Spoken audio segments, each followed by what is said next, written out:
First Corinthian chapter 6 का 20 ना, हम यहाँ पर पढ़ते हैं। चैप्टर 6 का 20 मिला है। First Corinthian chapter 6 verse 20। यहाँ पर ऐसा लिखा है, क्योंकि दाम देकर मोल लिए गए हो, इसलिए अपने देह के द्वारा परमेश्वर की महिमा करे। क्योंकि ये संगति ना, हम सभी लोग को क्या किया है, परमेश्वर ने दाम चुका के ना, हमारे लिए क्या, हमारे पाप और अधर्म के लिए परमेश्वर ने, प्रभु यीशु मसीह ने कल्वरी क्रूस में दाम चुकाया है ना। इसीलिए क्या करें, हम हमारा देह में हम क्या करें, परमेश्वर को महिमा करें। हम सभी लोग को क्या किया है, परमेश्वर ने दाम चुकाया है। कहाँ पर? क्रॉस में दाम चुकाया है ना। यीशु मसीह ने क्या दाम चुकाया है? कल्वरी क्रॉस में क्या दाम चुका है। इसीलिए क्या करें, हम सभी लोग अपने शरीर में परमेश्वर को महिमा करें ना। तो क्या है, हम परमेश्वर का पवित्र लहू से खरीदा लोग है ना। हम सभी लोग क्या है, परमेश्वर के पवित्र लहू से खरीदा लोग है। तो कलीसिया एक क्या है, एक किस्म से हम देखते हैं तो ये क्या है, एक शरीर है जो के परमेश्वर क्या है, हमारा हेड है ना। तो ये वचन भी हम देखते हैं कोलोसियन चैप्टर 1 वर्स 18। वही देह अर्थात कलीसिया का सिर है। मतलब यीशु मसीह हमारा क्या है, कलीसिया का सिर है ना। वही आदि है और मरे हुए में से जी उठाने वाले में पहलौटा की सब बातों में वही प्रधान है। क्या है? सब बातों में वही प्रधान है। वो क्या है? मरे हुए में से जी उठने वाला वो क्या है? प्रथम व्यक्ति है ना। He is the beginning and the first born among the death ना। मरे हुए में से पहलौटा उठने वाला कौन है? यीशु मसीह है। तो क्या है, तो कलीसिया एक ही रास्ता में चलने वाला है। दूसरा क्या है, कलीसिया क्या है, एक ही रास्ता में, हम एक ही रास्ता में चलने वाला है। कैसे रास्ता में? हम दृश्य से नहीं चलते, हम क्या किससे चलते हैं? हम विश्वास से चलते हैं, है कि नहीं। तो आप ये वचन में आप देख सकते हैं, आप मेरे साथ निकल सकते हैं। 2 कोरिन्थियन 5 वर्स 7 में हम देखते हैं कलीसिया क्या है, हम विश्वास से चलने वाला है। यहाँ पर ऐसा लिखा है, क्योंकि हम रूप के देखकर नहीं पर विश्वास से चलने वाला है। हम लोग क्या है, रूप को देख के चलने वाला नहीं है। हम लोग क्या है, विश्वास से चलने वाला है। हम दृष्टि से चलने वाला नहीं है। क्योंकि ये सब बातें क्या है, ईसाई संगति में मिला होता है। लेकिन ये जो संसारिक संगति है ना, इसमें क्या है, कोई चीज़ सिमिलर होता है। लेकिन ईसाई संगति में ये सब चीज़ें क्या होता है, सिमिलर हम देखते हैं ना।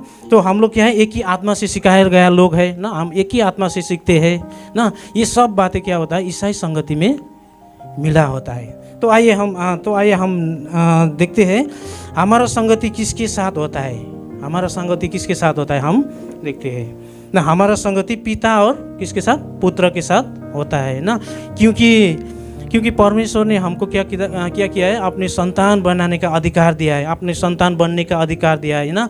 यूहन्ना कितना है 1:12 में लिखा है, जब हम विश्वास करते हैं, परमेश्वर को विश्वास करते हैं ना, तो उसके क्या करते हैं, ग्रहण करते हैं। तो क्या करते हैं, परमेश्वर हम उसको संतान होने का अधिकार देते हैं। जब हम परमेश्वर को संतान बनते हैं तो क्या होता है, हमारा संगति भी परमेश्वर के साथ होना चाहिए है। तो आप निकाल सकते हैं पहले 1 जॉन 1 वर्स 3। पहले यूहन्ना 1:3 में हम ये वचन पढ़ सकते हैं। 1 जॉन 1 वर्स 3 में ऐसा लिखा है, जो कुछ हमने देखा है और सुना है उसका सुसमाचार तुम्हें भी देते हैं। यहाँ पर क्या लिखा है, जॉन द एपोस्टल लिख रहा है ना। एपोस्टल जॉन किसको लिख रहा है, चर्च को लिख रहा है। जो कुछ मैंने क्या है, देखा है और सुना है, तो हम आप लोग को भी बताते हैं। किसको बताते हैं, चर्च को ना। एपोस्टल जॉन किसको बोल रहा है, चर्च को बोल रहा है। तो मैं ये आप लोग को भी बताता हूँ, इसीलिए कि तुम भी हमारे साथ सहभागी हो। क्या करे, चर्च लोग भी हमारे साथ सहभागी हो। और हमारी यह सहभागिता पिता के साथ और उसके पुत्र यीशु मसीह के साथ है। हमारा सहभागिता, हमारा संगति किसके साथ है, पिता के साथ, यानी उसका पुत्र, ये हमारा यीशु प्रभु के साथ है ना। तो आइए हम दूसरा वचन भी पढ़ लेते हैं। 1 कोरिन्थियन चैप्टर 1 वर्स 9। परमेश्वर सच्चा है, जिसने तुमको अपने पुत्र हमारे प्रभु यीशु मसीह की संगति में बुलाया है। क्या है, परमेश्वर क्या है, सच्चा है और उसने क्या किया, उसके पुत्र ना हमारा प्रभु यीशु क्रिस्ट के संगति में परमेश्वर ने हम सभी को बुलाया। किसको बुलाया? सभी को, हम सभी कलीसिया को परमेश्वर ने बुलाया, उसके संगति में बुलाया है। क्या है हमारा? तो हमारा संगति किसके साथ होना चाहिए? पिता और पुत्र के साथ हमारा संगति होना चाहिए। नेक्स्ट पॉइंट, तो हमारा संगति ईसाई लोग के साथ होना चाहिए। हमारा संगति किसके साथ होना चाहिए? ईसाई लोग यानी विश्वासी लोग के साथ हमारा संगति होना चाहिए ना, क्योंकि विश्वासी लोग इकट्ठा होना ना, बातचीत करना, प्रार्थना करना ना, एक दूसरे को इनकरेज करना, ये क्या है? विश्वासी लोग को बहुत अच्छा लगता है। हाँ, है कि नहीं? तो हम पढ़ते हैं, फिर से हम पढ़ते हैं पहले जून 1:7, 1 जून वर्ष 1:7 में ऐसा लिखा है, पर यदि जैसा वह ज्योति में है वो है, वैसे ही हम भी ज्योति में चले ना। जैसे परमेश्वर ज्योति में है, हम लोग भी क्या करें? वैसे ही ज्योति में चलते हैं, तो एक दूसरे के साथ सहभागिता रखते हैं। क्या होता है? हम भी परमेश्वर जैसे ज्योति में चलते हैं, तो हमारा एक दूसरे के साथ क्या होता है? संगति होता है ना।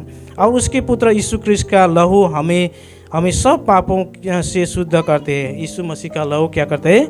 हम सभी को पापों से शुद्ध करते हैं।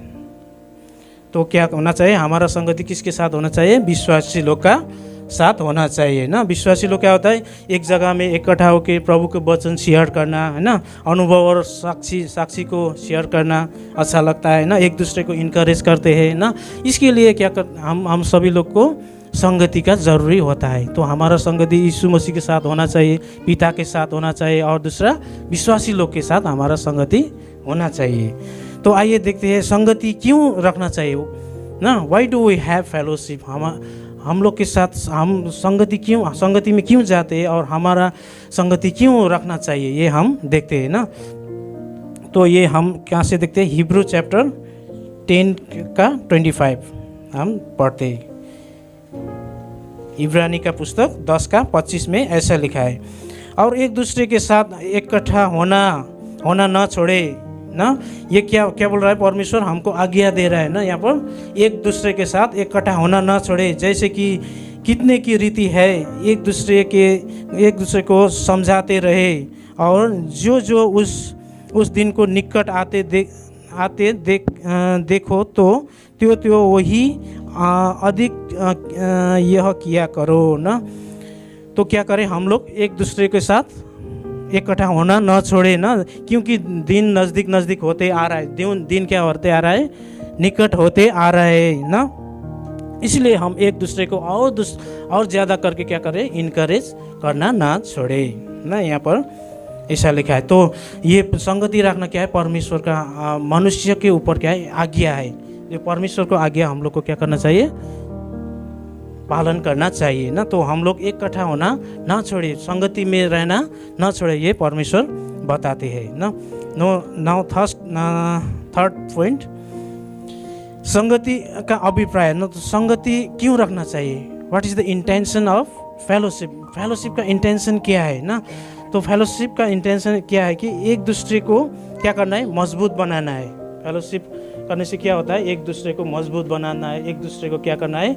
इनकरेज करना है ना। तो जब भी हम क्या कठिन समय में रहते, जब भी हम परीक्षा में रहते, जब भी हम क्या होता है मजबूरी में होता है ना, कभी हम टेंशन में होता है, फिक्री में होता है, तो उस टाइम हम क्या करना चाहिए? संगति में आके एक दूसरे को क्या करना चाहिए? इनकरेज करना है, और क्या करना है? ग्रेशियस वर्ड बोल देना है ना। महिमा से भरा हुआ बातें क्या है? दूसरा को बोलना है, तो दूसरा भी क्या होता है? इनकरेज होता है। ये क्या है? संगति का अभिप्राय है, या संगति का क्या है? इंटेंशन है ना। तो जीवन के कठिन समय में ये हम क्या करना है? ऐसा करना है। तो लास्ट क्या है? अपना क्या है? आनंद को ना, अपना जॉय को ना, अपना खुशी को क्या करना है? दूसरा को शेयर करना है ना। जब हम लोग को क्या होता है? प्रार्थना को उत्तर मिलता है ना, प्रार्थना को उत्तर मिलता है, तो क्या होता है? हम लोग बहुत खुश हो जाता है कि नहीं?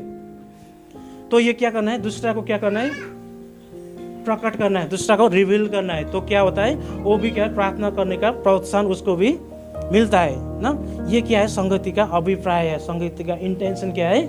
ये है ना, दूसरा को इनकरेज करना, दूसरा को क्या करना है? आगे बढ़ाना ना, दूसरा को संगति में लाना। ये क्या है?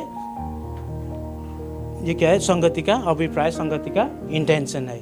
तो आज का वचन में इतना ही लाया है ना, संगति क्या है आप मैं शॉर्टकट में बताया ना, ये शॉर्ट इंट्रोडक्शन मैसेज है, ज़्यादा समय नहीं लेना है, इसलिए मैं शॉर्टकट में बताया ना।